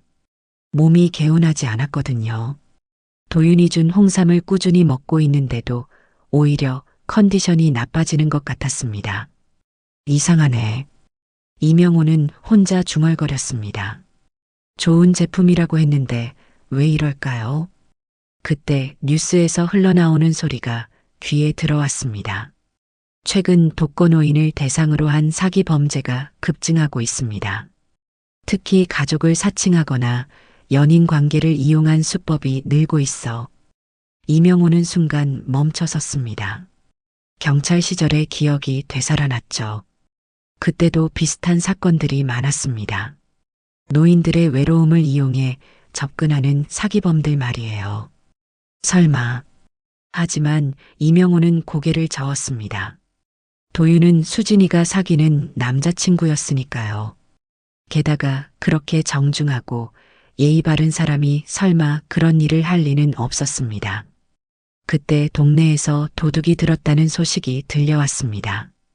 옆집 김씨 아저씨가 허둥지둥 찾아왔거든요. 명호 형, 큰일 났어요. 우리 동네에 도둑이 들었다고 해요. 도둑이요? 네, 2집이나 털렸대요. 혹시 모르니까 조심하세요. 김씨 아저씨가 돌아간 후 이명호는 문득 생각이 났습니다. 작년에 설치해둔 CCTV. 방범용으로 집 앞과 거실에 작은 카메라를 달아뒀었거든요. 그래, CCTV를 확인해 봐야겠다. 이명호는 오랫동안 사용하지 않았던 카메라를 다시 작동시켰습니다. 다행히 잘 돌아갔죠. 혹시 모를 일에 대비해서 계속 켜두기로 했습니다. 초롱아, 우리 집도 조심해야겠다. 초롱이는 이명호의 말에 고개를 끄덕이는 것 같았습니다. 영리한 초롱이라면 집을 잘 지켜줄 거라는 믿음이 있었거든요. 오후에 이명호는 오랜 후배에게 전화를 걸었습니다. 진수는 아직 현직 형사로 일하고 있었죠. 진수야, 나야. 명호 형? 오랜만이네요. 어떻게 지내세요? 잘 지내고 있어. 그런데 하나 물어볼 게 있어서. 이명호는 잠시 망설였습니다. 괜한 의심일 수도 있었거든요. 요즘 노인 대상 사기 사건이 많다던데 어떤 수법들이 있나? 왜요? 혹시 이상한 일이라도 있으세요? 진수의 목소리에 걱정이 묻어났습니다. 아니야, 그냥 궁금해서. 뉴스 보니까 심각하더라고. 형, 정말 조심하세요. 요즘 수법이 교묘해졌어요. 특히 가족이나 연인을 통해 접근하는 경우가 많아요. 신뢰를 쌓은 다음에 약물을 이용해서 판단력을 흐리게 만들고. 약물이라고? 이명호의 목소리가 떨렸습니다. 네, 주로 홍삼이나 영양제에 섞어서 주죠. 처음에는 아무 증상이 없다가 점점 몸이 약해지고 판단력이 떨어져요. 그러면 치매 증상이라고 속이면서 병원에 입원시키고 재산을 빼돌리는 거예요. 이명호는 등골이 서늘해졌습니다. 자신의 증상과 너무 비슷했거든요. 진수야, 혹시 그런 약물을 검사할 수 있나? 물론이죠. 왜요? 정말 의심스러운 일이 있어요? 이명호는 잠시 고민했습니다. 하지만 초롱이의 행동과 자신의 몸 상태를 생각하니 확인해 봐야겠다는 생각이 들었어요. 사실은 이명호는 도윤에 대한 이야기를 조심스럽게 털어놨습니다. 처음 만났을 때 초롱이의 반응부터 홍삼과 영양제, 그리고 자신의 몸 상태까지 모든 걸 말했죠. 형, 그거 완전히 수상해요. 당장 그 홍삼 가져오세요. 진수의 목소리가 심각해졌습니다. 하지만 수진이 남자친구인데, 형, 사기범들이 그런 식으로 접근해요. 가족의 신뢰를 이용하는 거죠. 일단 확인부터 해봐요. 전화를 끊은 후 이명호는 깊은 고민에 빠졌습니다. 만약 진수의 말이 맞다면 수진이에게는 어떻게 말해야 할까요? 하지만 확실하지 않은 상태에서 괜한 오해를 불러일으킬 수도 없었습니다. 그때 초롱이가 이명호 곁으로 다가와 고개를 부비부비했습니다. 마치 잘했다는 듯이 말이에요. 너는 처음부터 알고 있었구나. 이명호는 초롱이를 쓰다듬었습니다. 개의 본능이 사람보다 더 예리할 때가 있다는 걸 새삼 깨달았죠. 초롱아, 우리가 함께 지켜봐야겠다. 초롱이는 고개를 끄덕이는 것 같았습니다. 그리고 이명호의 손을 하드며 든든한 동반자가 되어주겠다는 듯한 눈빛을 보냈어요. 저녁 무렵 수진이가 퇴근해서 돌아왔습니다. 아버지, 오늘 컨디션은 어떠세요? 응, 괜찮아. 이명호는 평소처럼 대답했지만 마음속으로는 복잡했습니다. 진수와의 통화 내용을 수진이에게 말해야 할지 고민이었거든요. 참, 도윤이가 내일 또 오겠다고 해요. 이번에는 초롱이가 좋아할 만한 간식도 가져온대요. 수진이의 밝은 표정을 보니 이명호는 더욱 마음이 무거워졌습니다. 하지만 진실을 확인하기 전까지는 섣불리 말할 수 없었어요. 그래, 알았다. 그날 밤 이명호는 CCTV 화면을 확인하며 내일을 준비했습니다. 만약 자신의 의심이 맞다면 이 작은 카메라가 모든 진실을 보여줄 것입니다. 초롱이는 이명호 곁에서 함께 밤을 지켰습니다. 마치 내일 벌어질 일을 대비하는 것처럼 말이에요. 다음 날 오후 도윤이 약속한 시간에 찾아왔습니다. 이번에는 혼자였죠. 수진이는 아직 회사에 있을 시간이었습니다. 아버님, 안녕하세요. 도윤의 인사는 여전히 정중했습니다. 하지만 이명호는 어제와는 다른 눈으로 그를 바라봤죠. 초롱이는 역시나 도윤을 보자마자 격하게 짖기 시작했습니다. 초롱이가 또 그러네. 미안하네. 괜찮습니다. 이해해요. 도윤은 웃으며 말했지만 이명호는 그 웃음이 예전 같지 않다는 걸 느꼈습니다. 뭔가 계산적이고 차갑게 느껴졌거든요. 이거 드세요. 도윤이 또다시 차를 우려서 건넸습니다. 향긋한 냄새가 났지만 이명호는 진수의 경고가 떠올랐죠. 고마워요. 잠깐만요. 이명호는 화장실에 간다고 하며 자리를 피했습니다. 그 사이 초롱이가 도윤 주변을 맴돌며 계속 짖었어요. 화장실에서 이명호는 조심스럽게 진수에게 문자를 보냈습니다. 지금 왔음. CCTV 작동 중. 곧 답장이 왔습니다. 조심하세요. 절대 의심받지 마세요. 이명호는 심호흡을 하고 거실로 돌아갔습니다. 도윤은 여전히 의자에 앉아 차를 마시고 있었죠. 아버님, 차가 식어요. 아, 그러네요. 이명호는 차를 받아들었지만 마시지는 않았습니다. 대신 테이블에 내려놓고 말했죠. 너무 뜨거워서 조금 식혀야겠어요. 도윤의 표정이 미묘하게 변했습니다. 불만스러운 기색이 스쳤거든요. 아버님, 홍삼은 꾸준히 드시고 계시죠? 네, 덕분에 잘 먹고 있어요. 이명호는 거짓말을 했습니다. 사실은 며칠 전부터 먹지 않고 있었거든요. 그런데 요즘 몸이 좀 이상해요. 어지럽고 피곤하고. 이명호가 일부러 그렇게 말하자 도윤의 눈이 번쩍였습니다. 그러시군요. 아마 연세 때문일 거예요. 병원에 한번 가보시는 게 어떨까요? 병원이요? 네, 정밀 검사를 받아보시는 게 좋을 것 같아요. 요즘 노인분들이 치매 초기 증상을 놓치는 경우가 많거든요. 치매라는 단어가 나오자 이명호는 소름이 돋았습니다. 진수가 말한 수법과 정확히 일치했거든요. 치매라니 설마요. 아버님, 미리 검사받는 게 좋아요. 수진이도 걱정할 거고요. 도윤의 목소리에는 은근한 압박감이 있었습니다. 이명호는 그제서야 확신했죠. 이 사람이 정말 사기범이라는 것을. 그런데 도윤 씨는 어떤 일을 하신다고 했죠? 이명호가 갑자기 물었습니다. 도윤은 잠시 당황하는 듯 했어요. 아, 무역업을 하고 있습니다. 무역업이면 해외 출장도 많이 다니시겠네요. 네, 그렇습니다. 그럼 여권도 있으시겠고, 혹시 본명이 도윤이 맞나요? 이명호의 질문에 도윤의 얼굴이 굳어졌습니다. 무슨 말씀이신지. 아니에요. 그냥 궁금해서요. 요즘 가짜 이름 쓰는 사람들이 많다고 하던데. 그 순간 도윤의 가면이 벗겨졌습니다. 그동안 보여왔던 정중한 모습이 완전히 사라졌죠.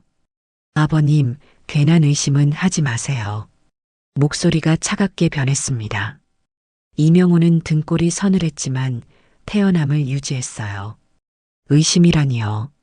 단순한 호기심인데. 호기심이요? 도윤이 비웃었습니다. 그리고 서서히 본색을 드러내기 시작했죠. 아버님, 이제 그만 놀이는 끝내시죠. 어차피 몸도 많이 안 좋으시잖아요. 뭐라고요? 홍삼 맛있게 드셨죠? 아, 그리고 차도요. 도윤이 사악한 미소를 지었습니다. 이명호는 몸이 떨렸지만 침착함을 유지했어요. 무슨 소리인지 모르겠네요. 모르시겠다고요? 그럼 이해하기 쉽게 설명해 드릴게요. 도윤이 가방에서 약병을 꺼냈습니다. 초롱이가 그토록 싫어했던 그 약병이었죠. 이 약은 참 신기해요. 조금씩 먹으면 치매 증상과 똑같아져요. 기억력 장애, 판단력 저하, 어지럼증. 병원에서도 모를 정도로 교묘하거든요. 이명호는 공포를 느꼈습니다. 하지만 CCTV가 모든 걸 녹화하고 있다는 생각에 용기를 냈어요. 당신 누구죠? 진짜 이름은 뭐고요? 본명은 박지연이에요. 하지만 한도윤이라는 이름이 더 친숙하시겠네요. 벌써 5번째 아버님이거든요. 도윤, 아니 박지연이 냉소적으로 웃었습니다. 5번째? 네, 수진이 같은 순진한 딸들을 이용해서 아버님들께 접근하는 게 제 전문이에요. 외로운 노인들은 딸의 남자친구에게 쉽게 마음을 열거든요. 이명호는 분노가 치밀어 올랐습니다. 수진이를 이용했다는 말에 피가 거꾸로 솟았죠. 수진이를 어떻게 한 거야? 걱정 마세요. 수진이는 아무것도 몰라요. 전 정말 좋은 남자친구였거든요. 다만 아버님만 조금 불편하시겠지만 박지연이 다시 약병을 꺼내며 말했습니다. 이제 마지막이에요. 이걸 드시면 완전히 정신을 잃고 병원에 실려가실 거예요. 그러면 치매 환자로 입원하시게 되고 수진이는 절망해서 제게 모든 걸 맡기겠죠. 이명호는 필사적으로 저항하려 했지만 며칠간 섭취한 약물 때문에 몸에 힘이 없었습니다. 도와줘. 이명호가 소리쳤지만 박지연은 여유롭게 웃었습니다. 아무도 못 들어요. 수진이는 회사에 있고 이웃들은 낮잠 시간이거든요. 그 사이 안방에 갇혀있던 초롱이는 미친 듯이 지저대고 급기야는 낡은 문고리를 부수고 밖으로 뛰쳐나왔습니다. 이런 개가. 박지연이 초롱이를 밀쳐내려 했지만 초롱이는 물러서지 않았습니다. 이명호를 지키려는 일념으로 필사적으로 저항했어요. 그 순간 이명호는 마지막 힘을 짜내어 휴대폰을 꺼냈습니다.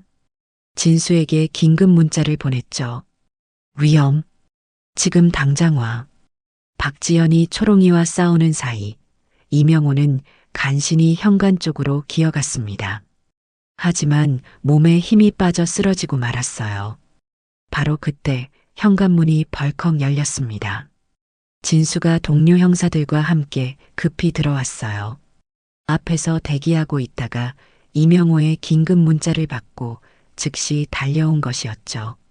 경찰이다. 움직이지 마. 진수의 외침에 박지연은 깜짝 놀라며 뒤를 돌아봤습니다. 그의 얼굴에는 당황과 분노가 교차했죠. 이런. 박지연이 도망치려 했지만 이미 늦었습니다. 경찰들이 사방을 둘러쌌거든요. 한도윤, 아니 박지연. 체포한다. 진수가 수갑을 채우며 소리쳤습니다. 박지연은 이제 완전히 단념한 표정이었어요. 형님, 괜찮으세요? 진수가 쓰러진 이명호에게 달려갔습니다. 이명호는 의식은 있었지만 몸에 힘이 없었죠. 진수야, 고맙다. 말씀 마세요. 응급차 불렀으니까 곧 올 거예요. 그때 초롱이가 이명호 곁으로 달려와 얼굴을 하쳤습니다. 눈에는 눈물이 가득했어요. 마치 괜찮다, 이제 안전해라고 말하는 것 같았습니다. 초롱아, 고마워. 이명호는 떨리는 손으로 초롱이를 쓰다듬었습니다. 초롱이가 없었다면 정말 큰일 날 뻔했거든요. 곧이어 응급차가 도착했고 이명호는 병원으로 이송되었습니다. 초롱이도 함께 따라갔죠. 진수는 현장에서 증거 수집을 시작했습니다. CCTV 확인해봐. 진수의 지시로 동료 형사가 카메라를 확인했습니다. 다행히 모든 대화가 선명하게 녹화되어 있었어요. 완벽하네요. 자백부터 범행 수법까지 다 들어있어요. 이 정도면 확실한 증거다. 진수는 안도의 한숨을 쉬었습니다. 그리고 박지연이 가져온 홍삼과 약병들을 증거품으로 수거했죠. 한편 회사에서 급히 연락을 받은 수진이가 병원으로 달려왔습니다. 응급실 앞에서 초롱이와 함께 기다리고 있는 진수를 보고 깜짝 놀랐어요. 아저씨, 아버지가 어떻게 되신 거예요? 수진이시죠? 앉으세요. 설명드릴게요. 진수는 조심스럽게 모든 상황을 설명했습니다. 도윤의 정체부터 범행 수법, 그리고 오늘 일어난 일까지 차근차근 말했죠. 수진이는 처음에는 믿을 수 없다는 표정이었습니다. 그럴 리가 없어요. 도윤이가 그런 사람일 리가. 하지만 증거를 보여주자 수진이의 얼굴이 창백해졌습니다. CCTV 영상 속 박지연의 모습은 그녀가 알던 도윤과는 완전히 다른 사람이었거든요. 이게 정말인가요? 수진이의 목소리가 떨렸습니다. 믿고 사랑했던 사람이 아버지를 해치려 했다는 사실이 충격으로 다가왔어요. 저 때문에 아버지가 이렇게 된 거네요. 수진이는 자책감에 눈물을 흘렸습니다. 자신이 데려온 남자 때문에 아버지가 위험에 처했다는 생각에 가슴이 찢어지는 것 같았죠. 아니에요. 수진이 씨 잘못이 아니에요. 진수가 위로했지만 수진이의 마음은 쉽게 달래지지 않았습니다. 그때 의사가 나와서 말했습니다. 환자분 상태는 안정됐습니다. 다행히 약물 성분이 치명적이지는 않았어요. 며칠 입원해서 해독 치료를 받으시면 될 것 같습니다. 정말 다행이네요. 진수가 안도했습니다. 수진이도 한숨 돌렸죠. 그런데 이상한 게 있어요. 의사가 덧붙였습니다. 검사 결과를 보니까 최근 며칠간은 약물 섭취량이 현저히 줄어 있더라고요. 마치 일부러 먹지 않은 것 같아요. 진수와 수진이는 서로를 바라봤습니다. 이명호가 뭔가 눈치채고 있었다는 뜻이었거든요. 역시 형사 출신답네요. 진수가 감탄했습니다. 병실에서 깨어난 이명호는 곁에 있는 초롱이를 보고 미소 지었습니다. 초롱아, 고생했구나. 초롱이는 조용히 꼬리를 흔들며 이명호의 손을 하찼습니다. 그 눈빛에는 이제 괜찮다는 안도감이 가득했어요. 아버지, 수진이가 눈물을 흘리며 병실로 들어왔습니다. 아버지, 정말 죄송해요. 제가 그 사람을 믿어서. 수진아, 내 잘못이 아니야. 이명호가 딸의 손을 잡으며 말했습니다. 저는 정말 바보예요. 초롱이가 그렇게 경고했는데도 몰랐어요. 수진이는 초롱이를 바라보며 미안해했습니다. 그동안 초롱이를 오해했던 것이 후회스러웠거든요. 초롱이가 우리 가족을 구해준 거야. 이명호의 말에 수진이는 초롱이에게 다가가 머리를 쓰다듬었습니다. 초롱아, 미안해. 그리고 고마워. 초롱이는 수진이의 손을 핥으며 용서한다는 듯한 눈빛을 보냈습니다. 진수가 병실에 들어와서 수사 결과를 알려줬습니다. 박지연은 전과가 여러 건 있는 상습범이었어요. 지금까지 5명의 노인을 상대로 같은 수법을 썼다고 자백했습니다. 그럼 다른 피해자들은 어떻게 됐나요? 수진이가 걱정스럽게 물었습니다. 다행히 모두 회복됐어요. 하지만 재산 피해는 상당했죠. 형 덕분에 추가 피해를 막을 수 있었어요. 이명호는 복잡한 심정이었습니다.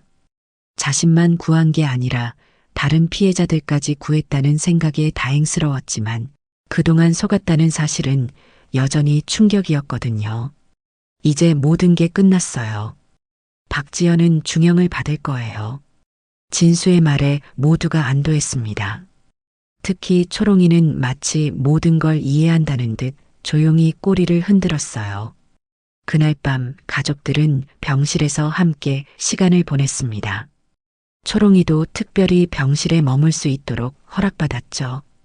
오랜만에 평화로운 시간이었습니다. 일주일 후 이명호는 건강을 완전히 회복하고 집으로 돌아왔습니다. 해독 치료가 끝나자 몸이 한결 가벼워졌어요. 무엇보다 마음이 편안해졌죠. 아버지, 정말 다행이에요. 수진이가 아버지를 부축하며 집 안으로 들어왔습니다. 초롱이는 현관에서 꼬리를 살랑살랑 흔들며 주인을 반겼어요. 초롱아, 보고 싶었다. 이명호가 초롱이를 쓰다듬자 초롱이는 기쁨에 겨워 몸을 비비며 좋아했습니다. 일주일 동안 병원에서 떨어져 있었던 시간이 너무 길게 느껴졌거든요. 초롱이도 아버지 없어서 많이 우울해했어요. 수진이의 말에 이명호는 미안한 마음이 들었습니다. 초롱이는 그 일주일 내내 이명호가 앉던 의자 앞에서 기다렸다고 했거든요. 수진아, 너도 많이 힘들었겠구나. 아니에요. 제가 잘못 판단해서 생긴 일인데요. 수진이는 여전히 자책하고 있었습니다. 아무리 위로해도 마음의 상처는 쉽게 아물지 않았어요. 수진아, 그 일은 이제 그만 생각해. 내 잘못이 아니라니까. 이명호는 딸을 안아주었습니다. 수진이는 그제서야 참았던 눈물을 쏟아냈어요. 아버지, 정말 죄송해요. 초롱이 말을 들었어야 했는데. 초롱이 덕분에 우리가 무사한 거야. 이제 됐어. 초롱이는 두 사람의 모습을 보며 조용히 꼬리를 흔들었습니다. 가족이 다시 화목해진 모습이 기뻐 보였어요. 그날 저녁 가족들은 오랜만에 함께 식사를 했습니다. 이명호가 직접 만든 김치찌개였죠. 평범한 저녁이었지만 그 어느 때보다 소중하게 느껴졌습니다. 초롱아, 너도 먹어. 수진이가 초롱이에게 특별히 고기를 떼어 주었습니다. 예전과는 완전히 달라진 모습이었어요.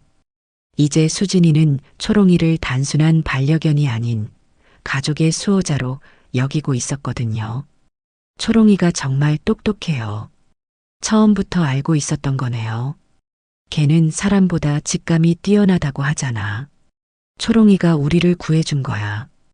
이명호의 말에 수진이는 고개를 끄덕였습니다. 그동안 초롱이의 경고를 무시했던 것이 얼마나 어리석었는지 깨달았거든요. 며칠 후 진수가 소식을 전하러 찾아왔습니다. 박지연 재판 결과 나왔어요. 어떻게 됐나요? 수진이가 궁금해했습니다. 징역 10년이 나왔어요. 다른 피해자들 사건까지 합쳐서 중형이 선고됐죠. 그래도 다행이네. 이명호는 안도했습니다. 이제 정말 모든 게 끝난 것 같았어요. 그리고 형 덕분에 다른 피해자, 가족들도 많이 회복됐어요. 모두들 고마워하시더라고요. 진수의 말에 이명호는 뿌듯함을 느꼈습니다. 자신의 용기로 다른 사람들까지 도울 수 있었다는 게 보람됐거든요. 무엇보다 초롱이가 대단해요. 진짜 영웅견이네요. 진수가 초롱이를 쓰다듬으며 칭찬했습니다. 초롱이는 부끄러운 듯 고개를 돌렸지만 기분이 좋아 보였어요. 그날 밤 이명호는 초롱이와 함께 마당에 나섰습니다. 오랜만에 평화로운 저녁이었죠. 초롱아, 고마워. 이명호가 진심을 담아 말했습니다. 초롱이는 이명호의 손을 핥으며 대답하는 것 같았어요. 너 없었으면 정말 큰일 날 뻔했어. 초롱이는 고개를 이명호 다리에 기대며 조용히 있었습니다. 말은 통하지 않았지만 서로의 마음은 충분히 전해졌어요. 수진이도 마당으로 나와 그런 모습을 바라봤습니다. 아버지, 이제 초롱이 말 잘 들을게요. 그래, 초롱이는 우리 가족의 소중한 일원이니까. 수진이는 초롱이에게 다가가 머리를 쓰다듬었습니다. 초롱이는 수진이의 손길을 받으며 행복해했어요. 초롱아, 앞으로도 우리 가족 잘 부탁해. 수진이의 말에 초롱이는 짧게 짖으며 대답했습니다.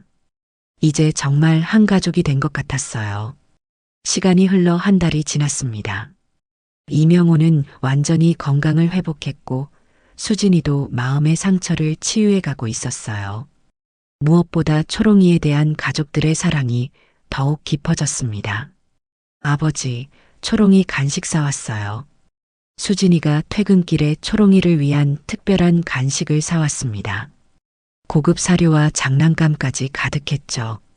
이렇게까지 안 해도 되는데. 아니에요. 초롱이는 우리 가족의 영웅이잖아요. 수진이는 초롱이를 보는 눈빛이 완전히 달라져 있었습니다. 이제는 진심으로 아끼고 사랑하는 가족으로 여기고 있었거든요. 저녁 식사 후 가족들은 거실에서 편안한 시간을 보냈습니다. 초롱이는 이명호와 수진이 사이에 앉아 행복해했어요. 정말 평화롭네요. 수진이가 만족스럽게 말했습니다. 응, 이런 게 진짜 행복인 것 같아. 이명호도 동감했습니다.